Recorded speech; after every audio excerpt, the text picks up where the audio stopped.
L'église Saint-Clodoald domine la ville de Saint-Cloud de son haut clocher. Elle a été réalisée entre 1861 et 1863 dans un style romano-gothique, d'après les plans de l'architecte Jean-François Delarue. Le projet du bâtiment actuel est largement financé par Napoléon III, qui tenait à son aspect monumental. L'église est placée sous le patronage de Saint-Clodoald, petit-fils de Clovis, qui a donné son nom à la ville.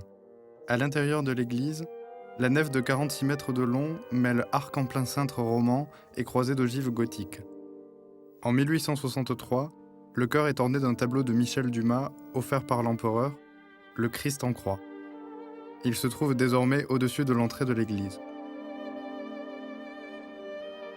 3 ans après l'inauguration, en 1866, les 3 vitraux du chœur, réalisés par Achille et Eugène Oudinot, rehaussent encore le prestige de l'édifice. En 1868, une importante commande de l'État est passée au peintre Jules-Alexandre Duval-le-Camus, associé au célèbre décorateur Alexandre-Dominique Denuel, pour la décoration du chœur. Elle sera vouée à l'histoire de Saint-Clodoald. La commande confiée donc à Jules-Alexandre Duval-le-Camus illustre parfaitement les mécanismes de la commande de l'État au cours du XIXe siècle, puisque l'église de Saint-Cloud est une église qui est nouvellement reconstruite. La commune de Saint-Cloud bénéficie également d'un développement économique et industriel très favorable, ce qui correspond évidemment à l'environnement général du Second Empire. Et troisième point, qui n'est absolument pas négligé, c'est le contexte politique et culturel également très favorable envers cette commande, puisque Saint-Cloud est une ville de résidence royale puis impériale, et Napoléon III en particulier est lui-même un paroissien de cette même église. C'est pourquoi la réalisation de ce cycle qui va s'échelonner de 1868 à 1875 est parfaitement représentatif de la commande de l'État au cours du XIXe siècle. Sur insistance du curé de la paroisse, la commande est accordée à Jules-Alexandre Duval-le-Camus. Né en 1814, il est le fils de Pierre Duval-le-Camus, peintre reconnu et ancien maire de Saint-Cloud. Jules-Alexandre réside souvent à Saint-Cloud, dans la demeure de sa mère, et fréquente la paroisse. Malgré l'importance de l'œuvre, il a été difficile de retrouver les esquisses des 5 scènes de la vie de Saint-Clodoald.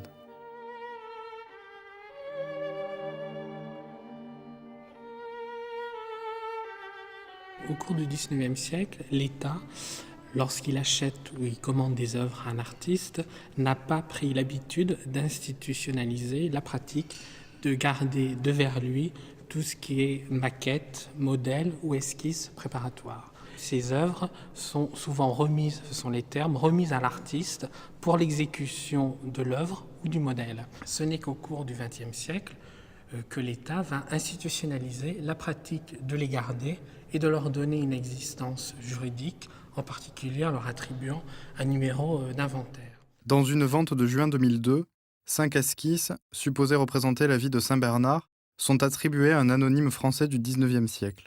8 ans plus tard, elles ont pu être identifiées comme étant les esquisses préparatoires de Jules-Alexandre Duval-le-Camus.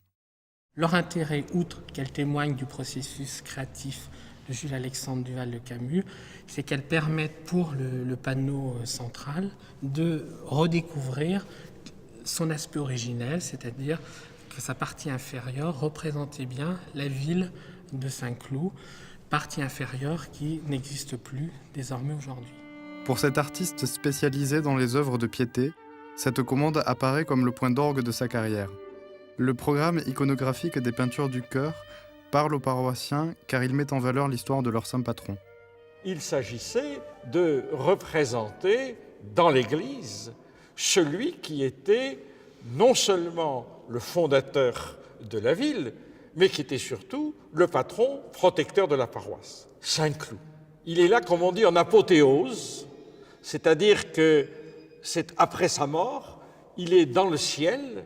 Et qu'est-ce qu'il fait dans le ciel? Eh bien, il prie pour cette ville qu'il a fondée et il prie pour les gens qui y habitent. Fait face au tableau de l'ordination de Saint-Cloud, 2 tableaux qui ont une organisation parallèle. D'une part, il est en train de construire une église avec des pierres, et d'autre part, il est en train de prendre soin de ces pierres vivantes que sont les hommes et les femmes qui habitent ce territoire.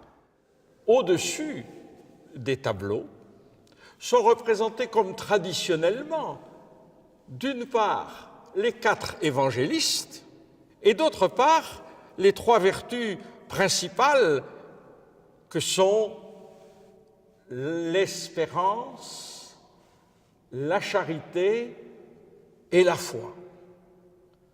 Alors ils avaient en quelque sorte devant eux un catéchisme en images ou un projet de vie.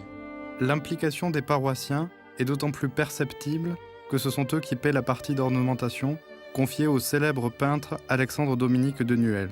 Ces peintures murales à la cire, associées aux toiles marouflées de Jules-Alexandre Duval-le-Camus, forment un des ensembles les plus complets de la peinture religieuse du XIXe siècle. Le chœur, le décor du chœur de l'église de Saint-Cloud est vraisemblablement l'un des décors les plus cohérents, les plus représentatifs de la peinture religieuse dans cette seconde moitié du XIXe siècle. Duval-le-Camus a manifestement une personnalité. Certes, il ne faut pas être trop exigeant et vouloir absolument que chaque artiste vive avec un monde, une création. Après tout, l'on peut aussi être, un excellent traducteur de tout un savoir, de toute une tradition, de toute une modernité que l'on accueille.